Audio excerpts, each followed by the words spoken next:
wondering, what do you remember about the one play you ran at LSU 2 years ago when you had to come in for Tua? Yeah, I was definitely younger back then, and I do think about that a lot. But a lot has changed, and that was definitely a moment where I wish I was more prepared, and I'll make sure that happens this week with my preparation. But that was like 3 years ago or whatever. But I do remember going in, and it was a really cool atmosphere. But I feel like I could have been more prepared to help our team. Over to James Ogletree for the next question. Yeah, Mac, people talk about instincts for playing the quarterback position a lot, and calling them instincts kind of makes it seem like it's inherent and it's just something you either have or you don't have. But is that true, or are those things like pocket presence and just what people call the instincts of playing quarterback? Can you develop those and improve those, or are they truly instincts and you either have it or you don't?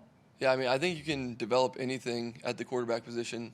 So if you work on it and practice and emulate game-like situations, and you can really do anything. So some people have a better feel than others, but if you practice like anything else, it's just second nature.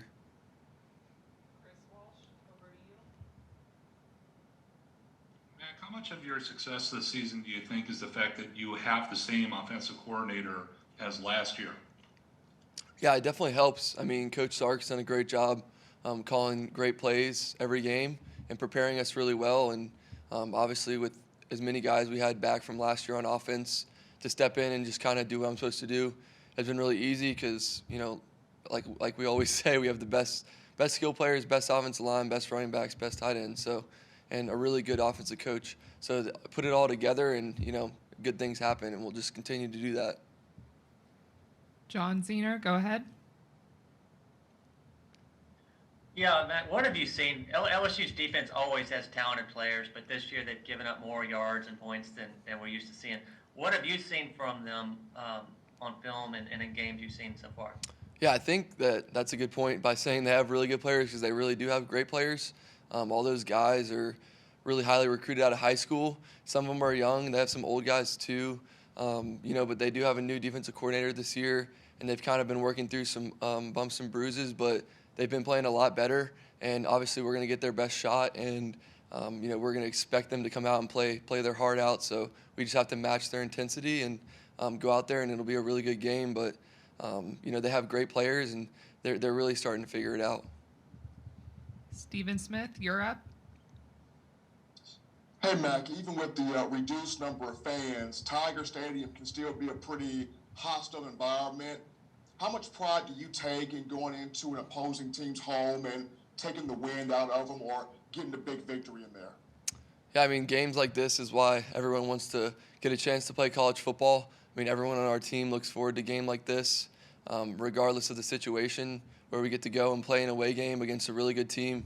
So, I mean, nothing really changes from a mindset standpoint. You can't overlook or focus too much on something like that. Really just go out there and do your job. But at the end of the day, like I said, it's a really cool experience that we're going to have to go in there and play. David Pashko, go ahead. Matt, can you just talk about, I know you were happy in January when Najee announced he was coming back for his senior season, but how much more important is that now, given B-Rob's been hurt a little bit, and now with the unfortunate news with Trey Sanders?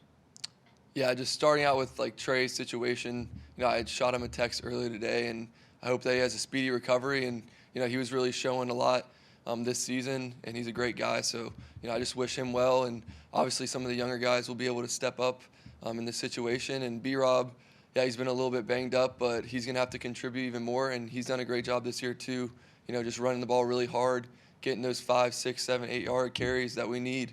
So he's been great. And obviously Najee does what Najee does. And it's really exciting to get a chance to play with him for his senior year. And he's showing that he's one of the best running backs in the country. And he works really hard, and it shows on the field. And he's going to continue to do that and lead our team on the ground, in the pass game, and then in protection. So he's done all three of those really well. Mike Rodak with the next question. Yeah, Mac, you just mentioned Trey Sanders there. Just what sort of impact did that news have on the locker room, just in terms of the shock of hearing about that? Yeah, I mean, we had our a little bit of a meeting last night, and obviously not having Trey there is difficult, but he's a great player still, but he obviously won't be with us, playing with us, but he made a lot of improvement this year, and he brings a lot of energy, and he just showed that he can bounce back from an injury before, and I think he'll do that again. So not having him will kind of hurt us a little bit, but we got to figure it out. It's just another challenge for us to maybe get a couple young guys to step up. Kirk McNair, go ahead.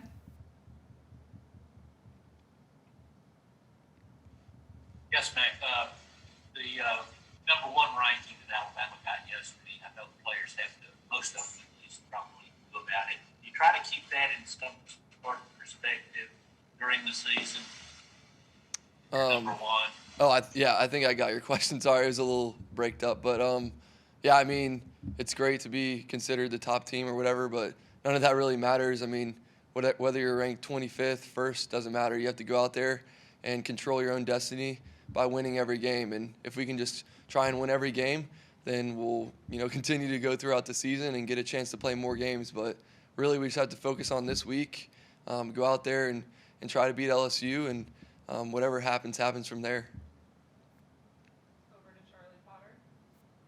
Hey, Mac, you mentioned those young guys at running back. Just what have you seen from Roydell and Jay so far this season? Yeah, those guys have come in and worked really hard. They're both workhorse-type guys.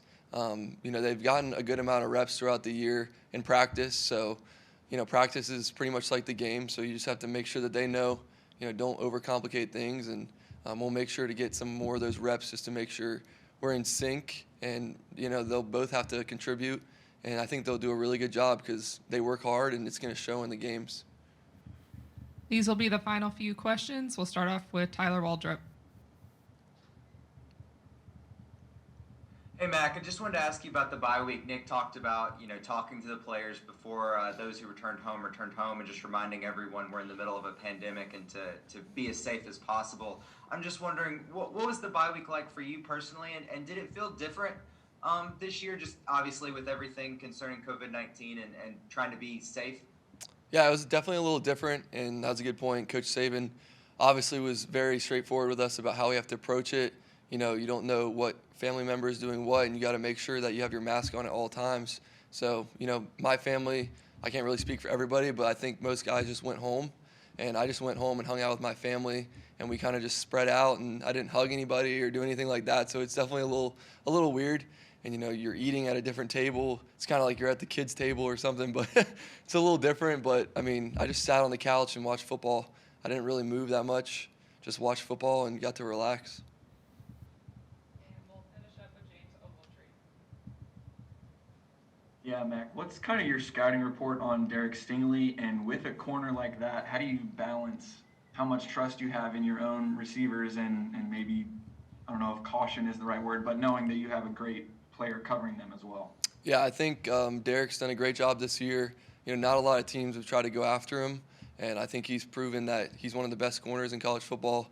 So you just got to watch a guy like that on tape, and you always got to know where he is on the field, because that's a player who can change the game. And he's been doing a great job this year, and he'll continue to do that. So we have to be ready. But I trust my guys just like he probably trusts his DBs. So it all just comes back to just executing.